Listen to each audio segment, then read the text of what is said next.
pinag-uusapan natin ang mga coordinates, Yusek Bisnar, and you started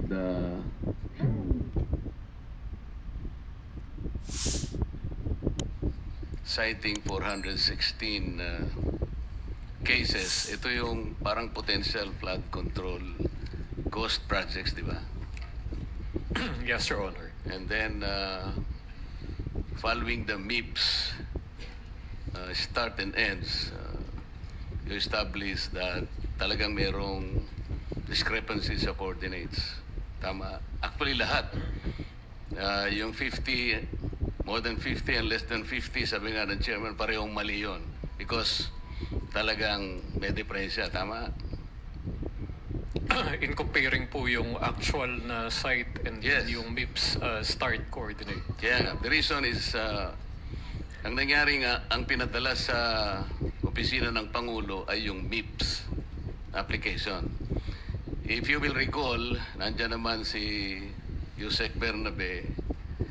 During the first hearing of the Blue Ribbon Committee, of which I was the chairman, I already pointed out na ang sumbong sa Pangulo was based on the MIPS submission, which is wrong. Nagtataka ako kasi, Mr. Chair, kung bakit hanggang ngayon ayaw pa nilang sabihin yung dahilan. Nung pinag-submit kayo ng Pangulo, whatever reference data you might have, pwede naman yung ibigay yung PCMA. The PCMA is more accurate than the MIPS. Yusek Bernardo, will I be correct in assuming that? Mr. Chair, tama po, yung PCMA po yung actual. Yes, and then there is even more accurate than the MIPS and the PCMA.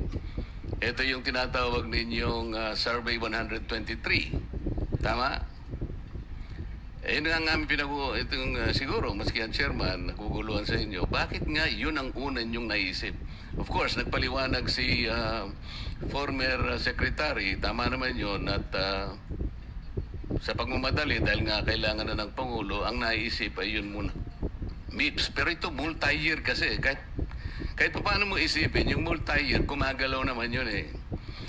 Kung pagbabasihan po natin ang inyong mga records, tingnan po ninyo, sinasabi pa nga dyan sa PCMA, this is geotag ito eh. Hindi ba? Real time. So doon pa lamang sa real time, geotag, dapat yun ang binigay ninyo. So na-lessen sana yung 421. Anyway, sabi ni former secretary, it's mind-boggling na 421 naman. Siguro nga sa karanasan naman niya, baka naman siguro 20 hanggang 50 siguro, baka maniwala sa mga. Pero 421, sabi niya medyo katakataka. Pero, Mr. Secretary, I will refresh your memory. Nung ako pa yung chairman, I was expecting na ang pinag-uusapan natin, wala pa tayong numbers noon eh. But nung mag-deliver ng first privilege speech ang ating chairman, kinuwenta namin lahat. Sabi ko, pagka ganito, hindi ko kulangin sa 50 ang potential numbers ng ghost projects. And at that time, you even agreed with me na maaaring ang ganon. Pagkatapos, yung second meeting, naalala ko, Mr. Chair, dalawa lang yung sinabit mo, Yusek, Secretary, na ghost projects ng flood control. Ito nga yung dalawang projects ng SIMS at saka yung Wawaw na nandun sa may Capiz, Taliptip River sa Perez, Bulacan. At yung isa naman ay yung reinforced concrete river wall sa Baliwag, Bulacan. So I was a little bit annoyed. Alam mo naman yun, tinext kita. Sabi ko, this is not our agreement. I was hoping that you will submit to us at least or not less than 50 ghost projects. And then you will remember that because of that text, you texted me back. Tiningnan ko uli yun. The date is August 30, 2025. And you bite bear me a list of temporary, ang subject ng text mo, Secretary, Summary of Flood Control Inspection by Implementing Offices. This is August 30, 2025. The total projects na covered by that summary, 2,113.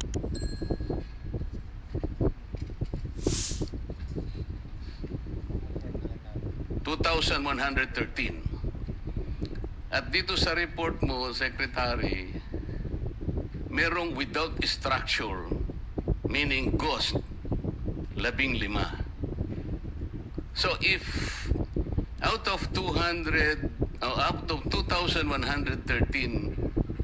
investigated projects, meron kayong nakitang 15 without structure, meaning ghost, 30,000 mahigit lahat ang projects ng flood control, then we can compute by ratio and proportion 2,113 over 15 multiplied by 30,000 by X. Ano mo na ito? So lilitaw dito, Secretary, the potential ghost projects out of the universe of 30,000 projects, pwedeng maging 230 ang costs. Hindi 421. Yung 200, dito sa kwenta natin, it's possible. Is my logic valid? Yusek Prisoner? Yes, Your Honor. Akala ko kontra ka eh. Yun nga eh. Bakit hanggang ngayon sinusundan nyo yung MIPS? Hindi kayo kagad kumurba kagad eh. Nakita nyo, merong PCMA, merong Survey 123, but pinilit pa ninyong gaygayin lahat using the MIPS. Alam na ninyo, from the beginning, I told you it was wrong already. Bakit ngayon, pinipilit nyo pa, ngayon pa lang kayo kukurba? Sabi nga ni Senator Montevero, sabi ulitin nyo naman lahat ito. Ang public na naman magtatagal na naman tayo. Bakit hindi nyo kagad ikinurba yung pagsusuri ninyo? Your Honor, nung nagpakuha po tayo ng coordinates for the inspection ng AFP-PNP, dated September 9, 2025, pinakuha na po natin yung coordinates from both MIPS and PCMA. And ito yung ibinigay natin sa AFP-PNP.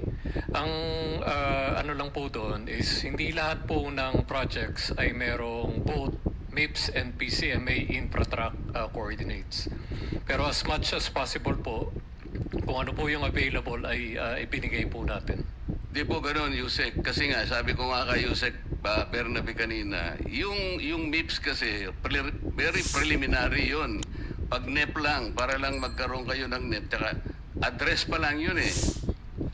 Lilitaw, gagalaw na yan pag PCMA na yan. Hanggang sa mapino na ninyo, lilitaw na sa Survey 100, lilitaw na medyo okay na yung coordinates nyo. Kaya lang, MIPS palagi ang ginagamit mo, kaya tingnan mo, yung coordinates mo ang baba lang, 2 kilometers.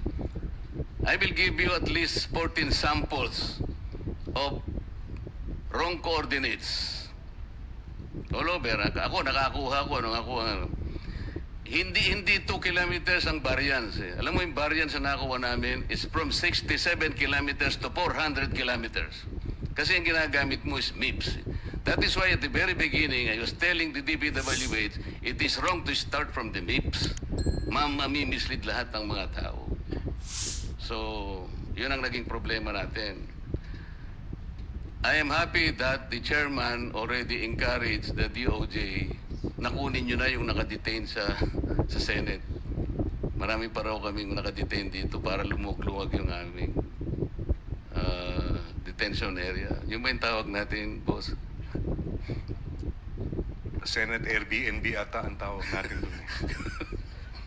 O para lumuwag-luwag naman yun, sabi ng DOJ, opo, kukunin namin.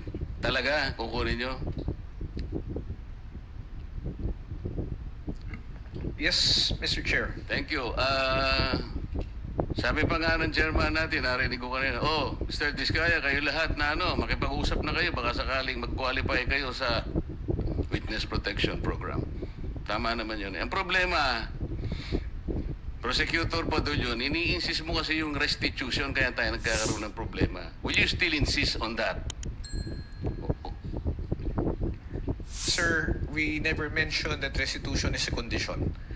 Paulit-ulit po namin sinasabi yon, Mr. Chair, na hindi po siya kondisyon para ang isang tao ay matanggap o makonsidera bilang isang witness under the Witness Protection Tapos na Program. tayo dyan. Tapos na tayo dyan. Ang Kaya nga naging po, sinasagot ko problema- po kayo na hindi ko po namin sinasabi.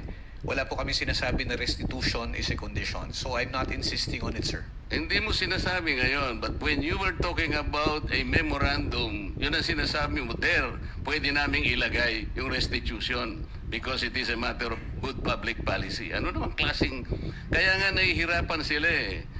Yung Diskaya, to my mind, were the first to apply under the Witness Protection Program. Ang problema, ang sabi ng then Secretary of Justice, now Ombudsman, ay hindi naman basta-basta ganun.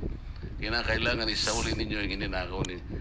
Ang problema po doon, kung wala namang korte pa pong nagsasabi kung talagang sila ay nagnakaw o nakapagnakaw, sino pong magkukwenta nun? Tapos ano yung in-explain ninyo, under a certain paragraph of the law, merong memorandum na kung saan magkukomply sila doon, doon yung pinipilit yung restitution. And I think some of the potential witnesses that can be processed under that program, nagsipagbigay na ng kung ano-ano eh. Is that the truth? Only those who have been admitted into the program actually returned or made restitution, sir. Why did they do that? They did that because it was their own initiative, or you required them to do that? It was an agreement between the Department of Justice through the Secretary of Justice, sir, and the witness applicant po. That is the problem. The agreement is based not on the provision of the WPP. Sabi ko nga, kung sinasabi ng WPP, it cannot be a condition. Kahit nasa memorandum, huwag mo ipipilit. Hindi po pwede yun eh. Kaya sinabi ko sa iyo earlier, and I think I should tell it again to you, sabi nating mga abogado, the spring cannot rise higher than its source. The law itself is the source. Ang spring, yung memorandum mo. Pinipilit mong ilagay sa memorandum yung restitution eh. O kaya merong ako nababalitaan, parang meron ang gustong umatras. Magkano ibibigay? At kanino ibibigay? Sino mag-account doon? Sino nagsabi noon na kung mangungulekta kayo sa DOJ? Di ba abuse of discretion yun, Mr. Padulyon? No, it is not, sir. What is it? It is not abuse of discretion. What The is parties, if I may be allowed to answer, Yes, sir. what is it? Yes, sir. If the parties both agree to the terms and conditions contained in the memorandum of But you agreement, cannot there is no impose an abuse. agreement. If you cannot impose an agreement which is not required by the law, especially if you will put restitution there, how can you do that? Mr. Chairman, sir, yung restitution po, yung memorandum of agreement is a product of an agreement between both the Secretary of Justice, representing the DOJ and the WPP, and the witness applicant. Wala pong abuse doon kung pareho po sila nagkasundo. Paulit-ulit na po namin sinasabi na ito tayo, naghahanap tayo, naghahabol tayo doon sa mga taong nangurakot. Tapos itong mga tao na umamin at handang magsoli, ayaw nating tanggapin yung kanilang sinusoli. Ano ho ang nakikitang mali doon? Para po sa amin, para ho maibsan kahit papano yung sakit at pagdurusa ng ating mga kababayan na nakikita nila na napakalaking pera ang nawala. Ano ho ba yung maibalik natin yung kaunti? And remember, Mr. Chair, if I may... Do not preach to the choir. No, I'm not preaching, Sandali Mr. lang. Ang pinag-uusapan natin, these people are supposed to be potential witnesses for the state. Kailangan tulungan natin ang Estado para ma-prosecute kung sino-sino ang dapat managot. Kaya nga natin sila ilalagay. Mahirap ang gagawin nila. Malalagay sa alangin ang buhay nila. Kaya nga yung witness protection is for them. Sa title na title lang makikita mo, witness protection in interest para sa kanila yon. So yung memorandum of agreement, ayun ay dahilan lamang para masiguro mo na sila'y makikipag-cooperate. Kasi kahit na sila'y na-approve under the Witness Protection Program, but they will not cooperate based on the memorandum, pwede mo siyang i-discharge eh. Alam mo, the court can still do that. At saka yung final approval ng witness, state witness, Nasa court yun eh. Huwag mong kukunin yun eh. Kaso, isinasama ninyo yung restitution. That is the problem. And I will object to that. Palaging mali yun eh. E paano yung kay Diskaya? Pinipilit ninyo na mag-restitute. Sabi niya, ewan ko kung pinag-usapan ninyo. What did they tell you, Mr. Diskaya? Your Honor, kung magkano po ang i-restitute po muna namin. Oh, ano sabi nila? Magkano daw? Ako po, hindi ko po masabi kung magkano po. Kasi para sa akin po, parang kami po ang nanakawan. Parang ibig sabihin, parang modern day na pagnanakaw. Ibig sabihin yung nakaw ba? Siya pa ang magbibigay ng pera dun sa ninakawan niya. Parang ganun po. Eh, sabi niya kanina, it's in a disagreement between the applicant and the DOJ. Did you agree that you restitute any money to the DOJ? Wala po pang maibibigay po. At saka... Yun na nga, because wala kang maibigay, hindi ka niya ipoprocess under the Witness Protection Program. Is that not correct? Hindi ko po alam, Your Honor, kung... Oy, Mr. Chair, paano to? Ito si Mr. Diskaya, he was the first, tsaka yung asawa niya who applied under the WPP. The problem is, ang sabi ng dating DOJ Secretary, ba hindi, kinakailangan isoli muna yung mga pinagnanakaw. Hindi po pwedeng ganun-ganun lang. Paano ngayon siya mapuprocess if that was dangled? Paano siya mapuprocess to begin with? May I be allowed to respond now, Mr. Chair? PG. Thank you, sir. Sir, Mr. Chair, una, sabihin ko lamang po no, na kasinungalingan po yung sinasabi ni Mr. Diskaya na agad-agad silang sinabihan na magsoli ka.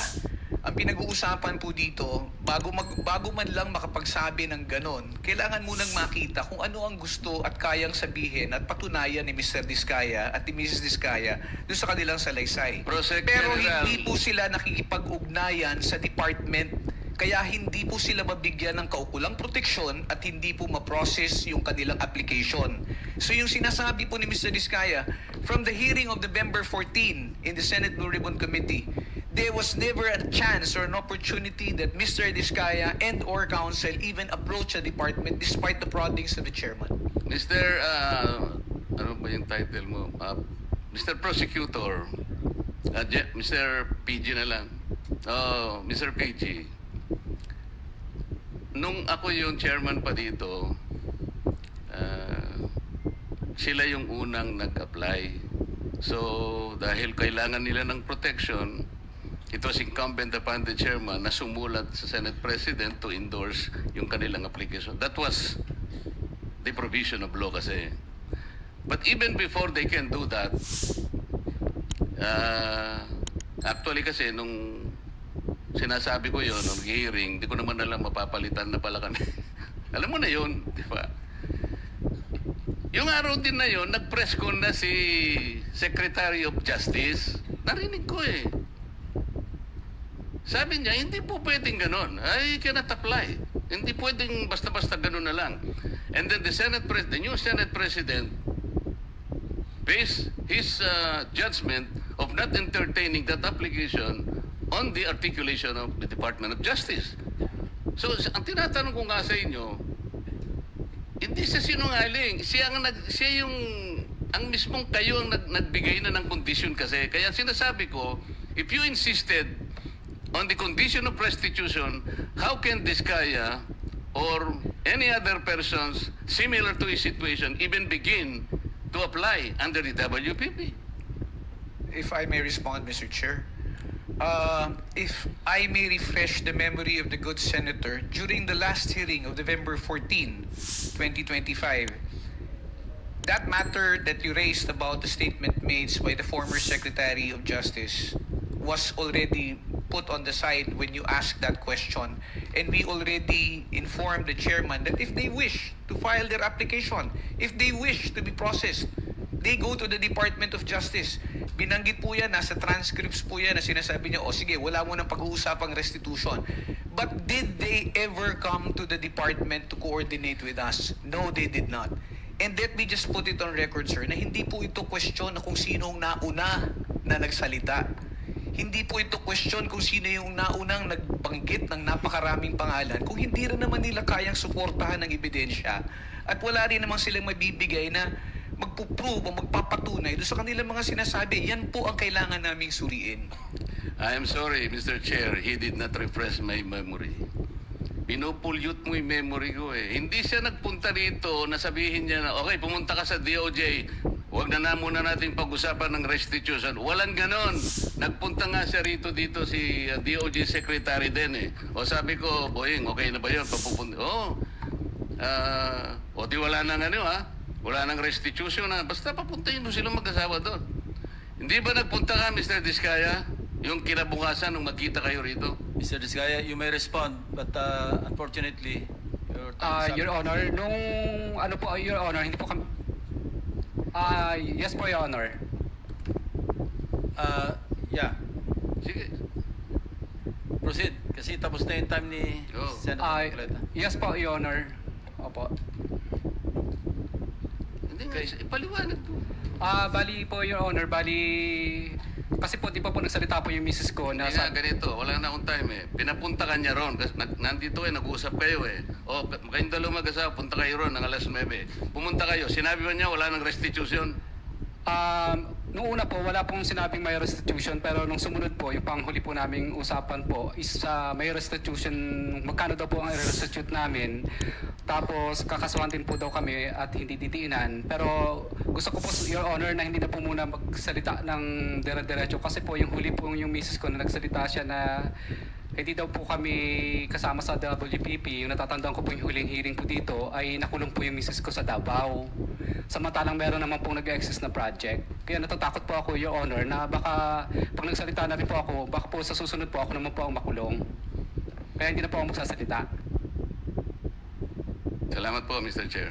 Thank you. Mr. Chair, point of order before the next. Yes, Senator Risa. Salamat, Go Mr. back. Chair. Pwede po bang malaman kung tulad ng iniutos ng Chair nung nakaraang hearing, nag-submit na po sina Mr. and Ms. Diskaya nung buong listahan nila, ledger ng mga proyekto nila kasama ang mga joint venture projects para sa mga taong 2016 hanggang 2022? Your Honor, nung nakalabas po ako, Your Honor, nung nakaraan po, ay hindi po kami pinapasok halos ng mga taga City Hall. Kasi po yung mga taga City Hall po, pinasarado po nila yung office namin. Kasi po, nirevoke po nila yung business permit po namin dahil sa kakulangan po ng occupancy permit. So, nakiusap po kami sa City Hall na sana po papasukin po yung mga taga Senate Sergeant at Arms at ayaw po nilang papasukin. At ngayon po, wala na po kaming empleyado.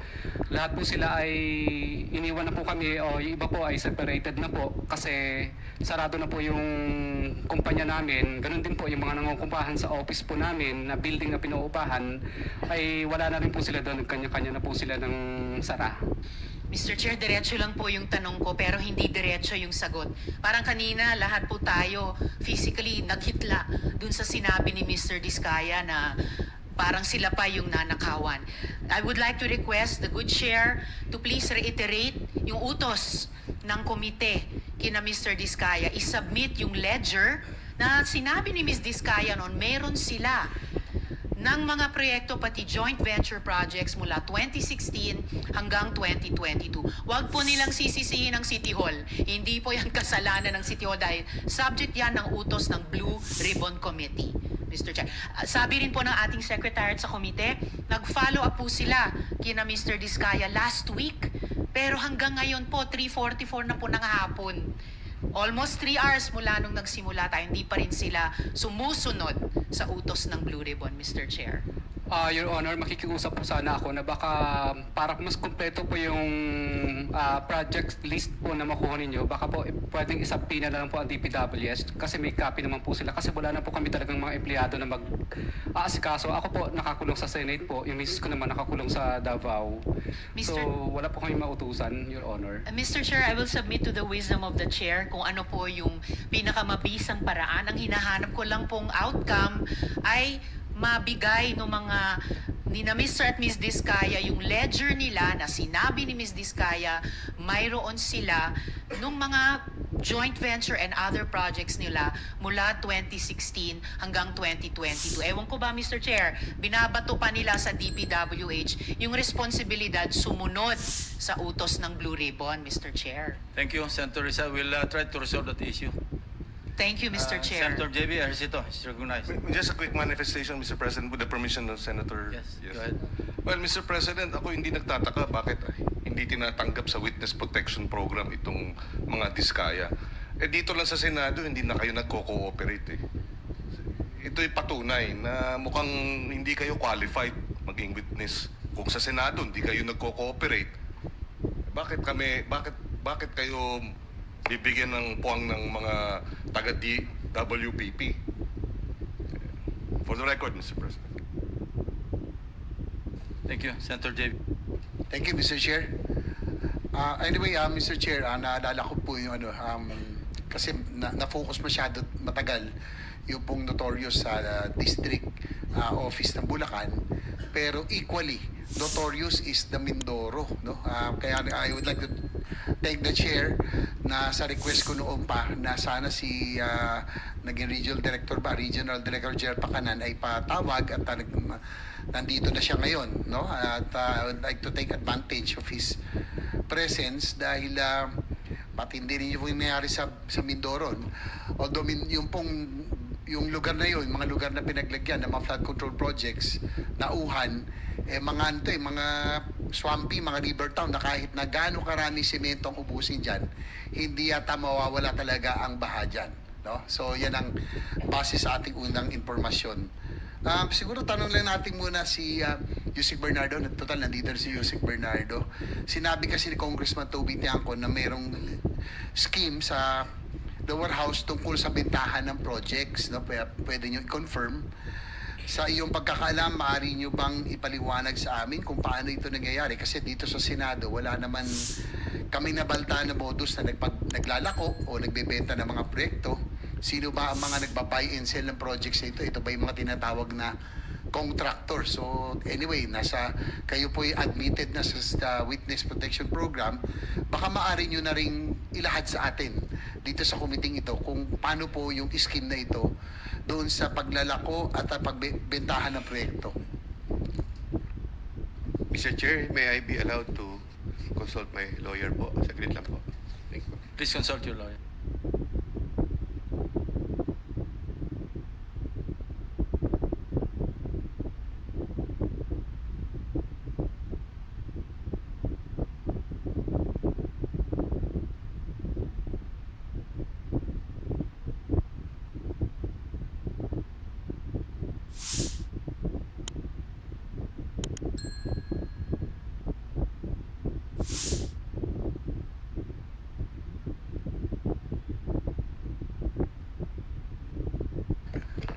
Mr. Chair, if I may, Yes, PG Padula. sir, in answer to the question raised by good Senator J.B. Estrada,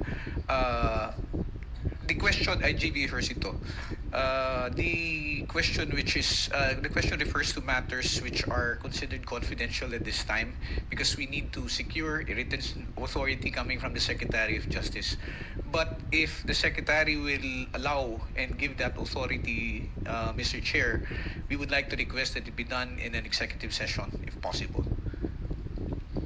Probably if there will be a next hearing, I hope that you can already ask the Secretary of Justice, the authority, about this matter that I'm raising. Because this is very important because I think this will give us a better appreciation of the whole picture on how this scheme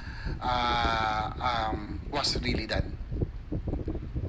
We'll do that, Mr. Chair. We will raise the matter to the Secretary of Justice and try to secure that authority from him. Can we secure the authority from the DOJ Secretary now? Because I also have questions to be addressed to Yusek Bernardo because we want to confront the others who were also implicated during the last hearing or hearings, namely Undersecretary Olivar, Maynard Ngu, and the others. So hindi maka-clarify dito sa hearing. You see, this is the first time that we have Yusek Olivar and the others, including Ms. Carlene Yabvilla, nandito rin. So mawawala ng saysay yung hearing ngayon kung maghihintay at wala rito si Secretary Vida. Can we secure the authority from him now so we can ask questions pertaining to those people implicated earlier by Undersecretary Bernardo. We will do that, Mr. Chair. Thank we you. will get in touch with the Secretary of Justice. May now, sir. I, before anything else, Mr. Chairman, contributory to what you are saying, dito po sa Blue Ribbon, lilinawin ko lang, this is in aid of legislation. Di pa kami, di porke may hinahanap kami nila Senator Ejercito na ang chairman namin ay tungkol sa mga listahan ni ganito at ni ganyan. We're not after personalities here. What we're after is a way to find a legislation that will prevent this from happening again. Over the years, it has happened, it has escalated into 2025. So ang hinahanap po namin sa tulong din po ninyo, makakita kami ng mga pamamaraan para mailagay natin, maisabatas natin na hindi na maulit ito. We're not after the names of people, personalities. Pag lumitaw, lumitaw. Pero ang inatanong namin, yung pamamaraan paano nangyayari ito upang wag nang mangyari muli. Ganun po yun. Salamat. We completely understand that, Mr. Chair, and that is the reason why we will get in touch with the Secretary of Justice.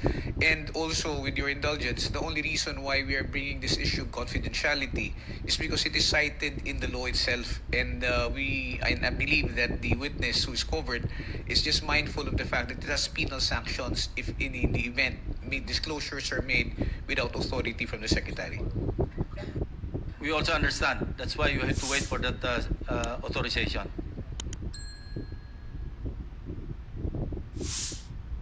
Yeah, Mr. Chair, dito na. Mr. Chair, I just received word that the Secretary of Justice has given that verbal authority. The written authority will follow, so I think questions pertaining to the ones which Senator JB was asking earlier could already be answered. Okay, that settles it. Senator JB, you can continue. So, Yusek Bernardo can now answer.